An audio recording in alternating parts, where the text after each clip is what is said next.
السلام علیکم ناظرین، امید آپ لوگ خیریت سے ہوں گے۔ میں ہوں حسان Hashmi, D N a news میں خوش آمدید۔ اسرائیل اور امریکہ کی جانب سے ایران پر ہونے والے جوائنٹ اٹیک کے بعد سچویشن جو پہلی بڑی خراب تھی اس نے اور زیادہ شدت اختیار کر لی جب ان کے سپریم لیڈر آیت اللہ خامنائی کے حوالے سے بھی خبر آ جاتی ہے کہ جناب ان کی بھی شہادت ہو گئی ہے، انہیں بھی مار دیا گیا، وہ بھی قتل کر دیے گئے ہیں۔ اچھا، اب اس سلسلے میں یہ پہلے سے ہی خبریں چل ہی رہی تھیں، کیونکہ لاسٹ جب اٹیک ہوا تھا تب بھی امریکہ نے کہا تھا کہ جناب ہم نے جان بوجھ کر آیت اللہ خامنائی کو چھوڑا ہے، جبکہ وہ ہمارے ٹارگٹ پہ تھے۔ لیکن اس مرتبہ امریکہ نے کہا کہ جناب وہ کسی بھی ٹائم پر ان کو اٹیک کر کے مار سکتا ہے، اور وہی ہوا۔ اور خاص طور پر ان کی شہادت سے پہلے ان کے وزیر دفاع کو بھی مار دیا جاتا ہے، اور ایران کے آرمی چیف کو بھی قتل کر دیا جاتا ہے۔ تو اس کے بعد یہی بات تھی کہ اب کسی وقت خبر آنے والی ہے کہ آیت اللہ خامنائی کی بھی موت ہو گئی، ان کی بھی شہادت ہو گئی ہے، اور وہی ہوا۔ اس کے بعد جب جیسی خبر آتی ہے تو حالات ڈیفینیٹلی بڑے کشیدہ ہوتے ہیں، کیونکہ آیت اللہ خامنائی میں صرف ایران تک محدود نہیں تھے، بلکہ ان کی فین فالوئنگ جہاں جہاں اہل تشیع لوگ ہیں، ایون اہل تشیع نہیں بھی ہیں، ایک مذہبی طور پر وہ بڑے جانے مانے جاتے ہیں۔ تو ایک انٹرنیشنل اس بارے میں کہہ سکتے ہیں کہ امپیکٹ پیدا کرنے والی یہ شہادت ہوتی ہے، اور اس کا پھر ہمیں نتیجہ مختلف ملکوں میں بھی نظر آتا ہے۔ اور خاص طور پر اس کے بعد پھر ایران کی جانب سے جو دردناک بدلے کا اعلان کر دیا جاتا ہے، نہ صرف اعلان کر دیا جاتا ہے بلکہ دردناک بدلہ شروع کر دیا جاتا ہے۔ میں ابھی اس کی تفصیل آپ کے سامنے رکھتا ہوں، لیکن اس سے پہلے میں آپ کو بتاؤں کہ آیت اللہ خامنائی کی شہادت کی خبر کے بعد جو خاص طور پر پاکستان کے اندر چند لوگوں کی جانب سے اس کو بنیاد بنا کر ماحول کو خراب کرنے کی جو کوشش کی گئی ہے، اس کے نتیجے میں کراچی کے اندر ہمیں بڑی افسوسناک صورتحال دیکھنے کو ملی کہ کراچی میں امریکی قونصلیٹ پر حملہ کیا جاتا ہے یا اس پر اٹیک کیا جاتا ہے، اور اس میں بڑی تعداد میں جو اٹیکرز ہوتے ہیں، مظاہرین ہوتے ہیں، ان میں سے بہت سارے وہ لوگ ہوتے ہیں جو کہ ڈیفینیٹلی دل سے تو پریشان ہی ہوتے ہیں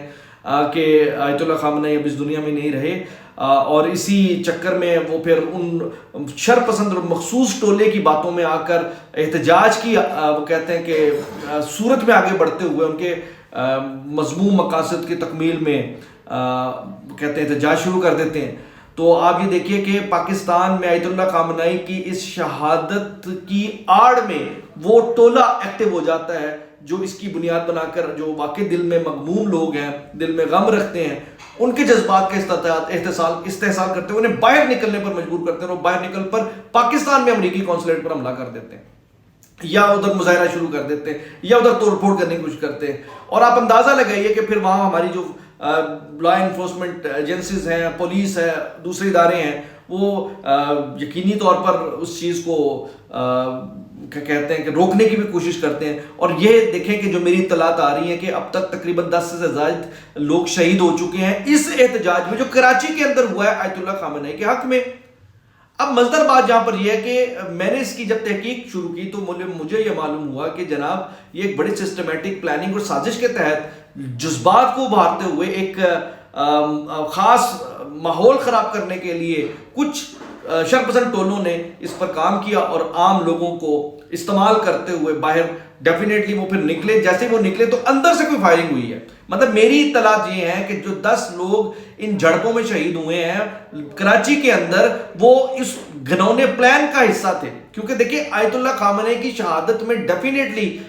پاکستان جو ہے اس غم میں بھی برابر کا شریک ہے، اور اس کی راہ میں رکاوٹ بھی ہے جتنے بھی ممکنہ طور پر پاکستان بن سکتا ہے۔ لیکن آپ دیکھیے کہ جس طرح کے ریئیکشن کراچی کے اندر دیا گیا ہے کہ جناب ایسا ریئیکشن تھا جیسے شاید پاکستان کی گورنمنٹ انوالو تھی، یعنی تاثر اس میں ایسا اتنا شدت پسند والا آ گیا۔ لیکن پوائنٹ یہاں پر یہ ہے کہ کراچی کے اندر جب اس طرح کی شہادتیں ہوئی تو فوری طور پر اہل تشیع کمیونٹی جو بھی مین ان کے علماء تھے وہ سامنے ہیں، انہوں نے کہا کہ بھائی آپ نے اپنے جذبات پر کنٹرول رکھنا ہے، اور پرامن اگر آپ نے احتجاج کرنا بھی تو پرامن احتجاج کریں، لیکن آپ نے قانون کو ہاتھ میں نہیں لینا۔ بسم اللہ الرحمن الرحیم، انا للہ و انا الیہ راجعون۔ ایک بہت بڑا سانحہ، عالم اسلام اپنے رہنما سے محروم ہو گیا۔ ایرانی قوم کو اور عالم اسلام کو اور پوری دنیا کے مظلوموں کو اس شہادت کے ذریعے سے پیغام یہ ہے کہ اپنی جد و جہد جاری رکھیں گے۔ پاکستان کی سرزمین پڑوس کے مسائل کے ساتھ عالمی سازشوں، خاص طور پر صہیونی سازشوں کے تحت ایک مرتبہ پھر بدامنی کا سامنا کر رہی ہے۔ ہماری سرحدوں پہ مسائل ہیں، ہمارے ملک کے اندر دہشت گردی کے منڈلاتے ہوئے بادل ہیں۔ ایسے میں وہ جو تکلیف ہمیں ہوئی ہے اس محبت کا اظہار جس انداز سے کیا جا سکتا ہے وہ یہ ہے کہ ہم اپنے غم کو کربلا کے غم میں ضم کر دیں۔ یہ جو ناگوار خبر امریکن قونصلیٹ کے باہر سننے کو ملی ہے، یہ انتہائی تکلیف کی بات ہے، اور آپ سب سے اپیل کروں گا کہ اس موقع پر باہمی اتحاد اور الفت، باہمی یکجہتی کو مضبوط بناتے ہوئے ہم اپنی اس غم کا اظہار غم حسین کی صورت میں کریں گے۔ اس سے ایک چیز تو ثابت ہوگی کہ یہ جو بھی اس وقت واقعہ ہوا ہے یہ بیسیکلی وقوع بنایا گیا ہے، اور ایک وہ لوگ جو پاکستان کے اندر بڑے عرصے سے امن خراب کرنے کے در پہ ہیں، اور وہ تمام کی قوتیں وہ اس شہادت کی کو ایک غنیمت جانتے ہوئے ان جذبات سے کھیلتے ہوئے لوگوں کو باہر نکلوانے پر کامیاب ہوئی، اور اس کے بعد اندر سے ہی ذرائع یہ بتاتے ہیں کہ جناب فائرنگ کر کے کئی لوگوں کو شہید کیا گیا۔ یعنی بڑے عرصے سے یہ جو اپنا پلاننگ میں کامیاب نہیں ہو پا رہے تھے وہ اس آڑ میں کامیاب ہوئے، اور یہ جو شہادتیں ہوئیں اور جو یہ زخمی کراچی کے اندر ہوئے اس کا کوئی جواز نہیں بنتا تھا، لیکن ایک وہ کہتے ہیں کہ وقوع کی آڑ میں انہوں نے یہ سارا کچھ کر دیا۔ تو ابھی صرف یہ ہے کہ کراچی کے لوگ یا پاکستان کے اندر جہاں جہاں بھی جن کے دل غمگین ہے، اس طرح کی حرکت کرنے سے نہ تو مقاصد اچیو ہونے ہیں اور نہ ہی اس سے مسلمانوں کو یا اہل اسلام کو کوئی فائدہ ہونا ہے یا اہل تشیع کو کوئی فائدہ ہونا ہے۔ یہ سارے کا سارا فائدہ پھر ان شر پسندوں کو ہی ہوگا جو امن آلریڈی خراب کرنے کے لیے سازشیں کر رہے ہیں۔ اب آ جائیں جی اس معاملے کی طرف جس میں آیت اللہ خامنئی کی شہادت کی جو خبر ملتی ہے اس کے بعد نیچرلی بڑی پریشانی ہوتی ہے۔ 40 دن کے سوگ کا اعلان کیا جاتا ہے، پرچم سے منہ کر دیا جاتا ہے، اور باقاعدہ زبردست حملے کرنے کا آغاز کر دیتے تھے۔ 27 حملے کیے جاتے ہیں، 27 اڈوں کو نشانہ بنایا گیا، امریکی جہاں بیٹھتے تھے یا امریکی جنہیں ہم اڈے کہتے ہیں۔ تو ایرانی سرکاری میڈیا کے مطابق اس ایرانی پاسدار نے انقلاب نے جو اعلان کیا امریکہ اور اسرائیل کی جانب سے اس حالیہ بمباری کے بعد، اس کے بعد جب حملے شروع کیے تو اس حملوں نے امریکہ کو کافی حد تک ڈیمیج کر کے رکھ دیا، ہلا کر رکھ دیا۔ اور میں آپ کو ایک انٹرسٹنگ بات بتاؤں کہ اس وقت قطر، بحرین، دبئی،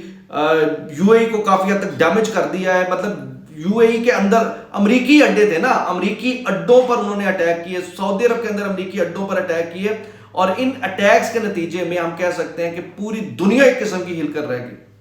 اور یہ ایکسپیکٹڈ تھا، ایسا نہیں ہے۔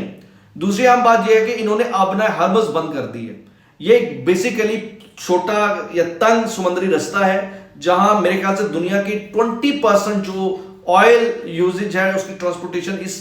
باریک یا وہ کہتے ہیں کہ پتلے سے رستے سے ہو کر گزرتی ہے، اس رستے کو انہوں نے بند کر دیا۔ اور یہ حملوں کا سلسلہ اب آگے بڑھاتے ہوئے اسرائیل پر بھی انہوں نے تل ابیب پر بہت سارے میزائل اپنے بیلسٹک اٹیک کیے، جس کے نتیجے میں وہاں بڑی تعداد میں لوگوں کی لاشیں بکھری ہوئی ہیں، لیکن ابھی ان کو چھپایا جا رہا ہے۔ اسرائیل کے اندر اس وقت حالت یہ ہے کہ تقریباً پورے کا پورا اسرائیل خالی ہو چکا ہے، پورے کا پورا اسرائیل خالی ہے، اور وہ زیر زمین بنکرز میں ہیں، وہ چھپے ہوئے ہیں، چیخ اور پکار کر رہے ہیں، اور وہاں کے ایئرپورٹس بھرے پڑے کہ اس طرح یہاں سے باہر نکل جائے۔ اور اب حالت یہ بھی ہے کہ اس وقت امریکہ کی جانب سے تھوڑی دیر پہلے یہ بیان آیا کہ اگر یہ حملے روکے نہیں گئے، یعنی اگر یہ اسرائیل ایران کی جانب سے حملے روکے نہیں جاتے، میزائل اٹیک روکے نہیں جاتے، تو پھر یاد رکھیے گا پھر ہوگا یہ کہ کسی بھی صورت میں ہم ایٹمی حملہ بھی کر سکتے ہیں۔ مطلب ایٹمی حملے کی دھمکی دے دی گئی ہے کس کی جانب سے؟ امریکہ کی جانب سے، اور یہ ایک بہت بڑی خطرناک سچویشن بن سکتی ہے، کیونکہ ایران کے ساتھ پاکستان بھی، اور پاکستان ڈیفینیٹلی اس طرح کے اقدام امریکہ کو کرنے نہیں دے گا۔ ایران ہے، چائنا ہے، رشیا ہے، یہ پورے کا پورا امریکی اس خون خاری کی بھیڑ کسی صورت نہیں چڑھے گا اور نہ چڑھنا چاہے گا۔ تو اس لحاظ سے اب یہ جنگ جو ہے اگر تو اس سلسلے میں بڑھتی آگے تو یاد رکھیے گا بھائی، یہ امریکہ اسرائیل پھر غلط فہمی میں ہے، اس جنگ کو کوئی کنٹرول نہیں کر سکے گا، اور میں اپنی پریڈکشن میں کہتا ہوں کہ یہ جنگ اب باقی انکنٹرولبل ہوگی، اور اس کے بغیر اس کا اب آپ اگر کہیں کہ روک سکتے ہیں تو روک نہیں سکتے بھائی سے، اب اس نے آگے ہی بڑھنا ہے۔ اور امریکہ کی یہ جو اس وقت خون اس پہ سر پر سوار ہے وہ ڈیفینیٹلی ان کی اپنی موت کا بھی بس سبب بنے گا۔ تو اس لحاظ سے یہ ٹائم امپورٹنٹ ہے، اپنی فوج کے ساتھ کھڑے رہیں، اپنے پاکستان کے ساتھ کھڑے رہیں، کیونکہ اس وقت رائٹ ناؤ یاد رکھیے گا پاکستان سب سے زیادہ آنکھوں میں کھٹک رہا ہے ان صہیونیوں کے، اور اس کا وہ باقاعدہ اظہار بھی کر چکے ہیں۔ اور پاکستان کے اندر جو لوگ بھی اس وقت اپنی فوج کے سائٹ پہ کھڑے ہیں، اپنی فوج کے خلاف کھڑے ہیں، سمجھ جائیے کہ وہ غدار بھی ہیں اور وہ پاکستان کے ناسور بھی ہیں۔ تو اس لحاظ سے ایک قوم بن کر، ایک امت بن کر سوچیں، اور اس مشکل گھڑی میں وہ کہتے ہیں کہ ہوش کے ناخن لیتے ہوئے جیسے آپ کی گورنمنٹ اور آپ کی فوج فیصلہ کر رہی ہے اس کے مطابق آگے بڑھیں.